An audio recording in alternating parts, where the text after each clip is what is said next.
வணக்கம், நான் உங்க ரவி. எல்லாம் நல்லா இருக்கீங்கன்னு நினைக்கிறேன். ஏப்ரல் 28 என்ன நாள்? World day for safety and health at work.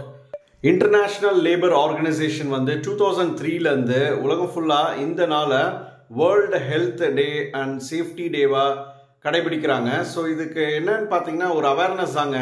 உலகம் ஃபுல்லாக இருக்க ஃபேக்ட்ரிஸில் ஒர்க் பண்ணுற லேபரர்ஸ் அவங்களுடைய சேஃப்டியை ப்ரிகாஷன் மெஷர்ஸ் கண்டிப்பாக அவங்களுடைய சேஃப்டி பற்றி பாதுகாப்பை பற்றி அவேர்னஸ் பண்ணுறதுக்கான ஒரு நாள் தான் இந்த நாள். ஸோ அவங்க கண்டிப்பாக க்ளவுஸ் போட்டுக்கணும், ஹெல்மெட்ஸ் போட்டுக்கணும், அதுக்கப்புறம் ஃபேக்ட்ரி ஷூஸ் போட்டுக்கணும். இந்த அவேர்னஸ் மக்களுக்கு கொடுக்கறதுக்கான தெரியப்படுத்த வேண்டிய நாள் தான் இந்த நாள், world day for safety and health at work. ஜனவரி 1 நான் என்ன தினமும் சொல்லிட்டு இருக்கேன். சேனலுக்கு ஃபர்ஸ்ட் டைம் வரீங்கன்னா மறக்காம சப்ஸ்கிரைப் பண்ணிக்கோங்க, உங்க ஃப்ரெண்ட்ஸ்க்கு ஷேர் பண்ணுங்க. தேங்க்யூ.